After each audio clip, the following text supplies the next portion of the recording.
Moment here, the two sides meeting for the first time. Those protesters over there, they have objected to the phrase "from the river to the sea." So it's an oppression that's been going on for decades, so that's why people are angry. But it doesn't mean that people condone Hamas in the slightest, because being pro-Palestine doesn't mean that you're anti-Semitic. The United Kingdom has found itself in the midst of a significant upheaval, as police authorities have taken stringent measures to arrest and deport many individuals involved in pro-Palestine and pro-Israel protests. This crackdown marks a decisive moment in the ongoing conflict between supporters of both sides, raising questions about civil liberties, the role of law enforcement, and the political implications for the UK government. This essay delves into the events leading to this crackdown, the responses from various stakeholders, and the broader societal and political ramifications. Before we start, hit the like and subscribe buttons for more exclusive news. In recent months, the streets of major UK cities have become battlegrounds for pro-Palestine and pro-Israel supporters. The protests, often large and vociferous, have been fueled by escalating tensions in the Middle East, drawing passionate responses from the diaspora and their supporters. Demonstrations have frequently escalated into violent clashes, resulting in injuries, property damage, and significant disruption to public life. The UK government, initially adopting a stance of passive oversight, found itself under increasing pressure to act. Public opinion was sharply divided.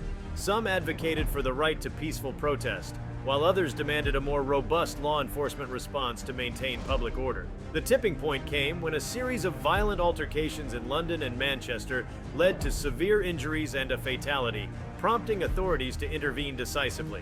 The police operation, codenamed Operation Harmony, was meticulously planned and executed. It involved coordinated efforts across multiple cities, with thousands of officers deployed to monitor, control, and dismantle protest activities. The operation saw the use of advanced surveillance technologies, including drones and facial recognition software, to identify and track key protesters. Arrests were made en masse, with protesters from both sides being detained on charges ranging from public disorder to incitement of violence.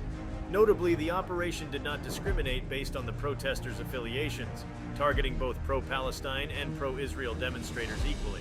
This approach, while aimed at maintaining impartiality, sparked controversy and debate among political commentators and human rights organizations. The decision to deport many of the arrested protesters has been one of the most contentious aspects of the crackdown. Under UK law, individuals involved in activities deemed a threat to public order and national security can be subject to deportation, particularly if they are foreign nationals or have dual citizenship. The Home Office has invoked these provisions, arguing that the actions of these individuals pose significant risks to societal stability. Deportation proceedings have been expedited, with special immigration courts set up to handle the influx of cases. Human rights groups have raised alarms, arguing that many of those facing deportation were exercising their right to free speech and assembly. They contend that the government's actions are draconian and violate fundamental civil liberties. The legal battles are ongoing, with numerous appeals filed against deportation orders, leading to a highly charged atmosphere in the judiciary. The public reaction to the crackdown has been polarized. On one hand, there is significant support for the government's actions among those who believe that the protests had spiraled out of control and threatened public safety.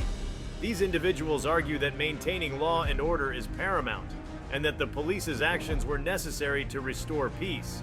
On the other hand, there is a substantial faction that views the crackdown as an overreach of state power. Critics argue that the government is using heavy-handed tactics to suppress dissent and silence political expression. They point to the indiscriminate nature of the arrests and the speed of the deportation proceedings as evidence of an authoritarian shift in the UK's approach to governance. Political leaders have also been divided. Prime Minister's office has defended the actions, citing the need to protect citizens and uphold the rule of law. However, opposition parties have condemned the crackdown, calling for inquiries into police conduct and the protection of civil liberties. The issue has also garnered international attention, with foreign governments and international organizations weighing in on the UK's handling of the protests. Media coverage of the crackdown has varied widely, reflecting the deep divisions within society. Some outlets have praised the police for their decisive action, highlighting the violence and disruption caused by the protests, They have featured stories of businesses affected by the unrest and residents who felt unsafe due to the ongoing demonstrations. Conversely, other media organizations have focused on the human rights implications of the crackdown. They have showcased stories of individuals facing deportation, emphasizing their personal narratives and the potential injustices they are encountering. This duality in media coverage has further fueled public debate, with each side using selective reporting to bolster their arguments. The crackdown has sparked a broader debate about the state of civil liberties in the UK. The right to protest is a fundamental aspect of democratic societies, and any actions perceived as infringing on this right are met with significant scrutiny. Critics argue that the government's response sets a dangerous precedent, where state power can be used to stifle dissent and marginalize certain groups. Supporters of the crackdown counter that there is a distinction between peaceful protest and violent disorder. They argue that the measures were targeted at those who crossed the line into unlawful behavior, thus protecting the rights of law-abiding citizens. This debate is likely to continue, influencing future policies and the public's perception of their rights and freedoms. Beyond the immediate legal and political implications, the crackdown has had profound social and cultural impacts. The polarization around the issue reflects deeper societal divides, particularly concerning views on immigration, multiculturalism, and national identity. The protests themselves were symptomatic of these divides, and the government's response has exacerbated tensions.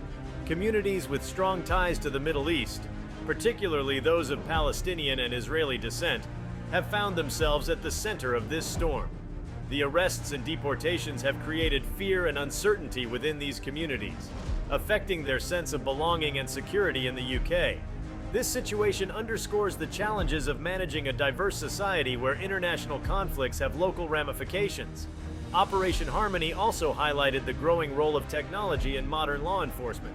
The use of drones, facial recognition, and other surveillance tools was crucial in managing the protests and identifying key actors.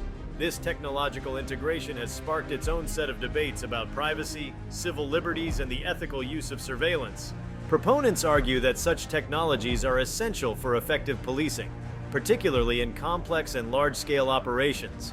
They highlight the efficiency and precision that technology brings to law enforcement, reducing the risk to officers and the public. However, critics warn of the potential for abuse and the erosion of privacy rights, calling for stricter regulations and oversight. The long-term consequences of this crackdown are still unfolding. Politically, the government's handling of the situation will have repercussions for its relationship with various constituencies, both domestically and internationally. The outcome of the legal battles over deportations will set important precedents for how the UK addresses similar situations in the future. Socially, the events have strained the fabric of multiculturalism in the UK.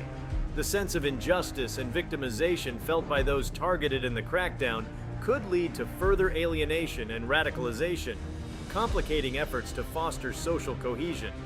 The government's actions have also energized civil rights movements, which are likely to push for reforms and greater protections for civil liberties. The UK's approach to handling these protests and the subsequent crackdown has not gone unnoticed on the international stage. Countries around the world are grappling with similar issues of protest and public order, and the UK's actions may serve as a reference point, for better or worse. Allies and adversaries alike are observing how the UK balances security and civil liberties, potentially influencing their own policies.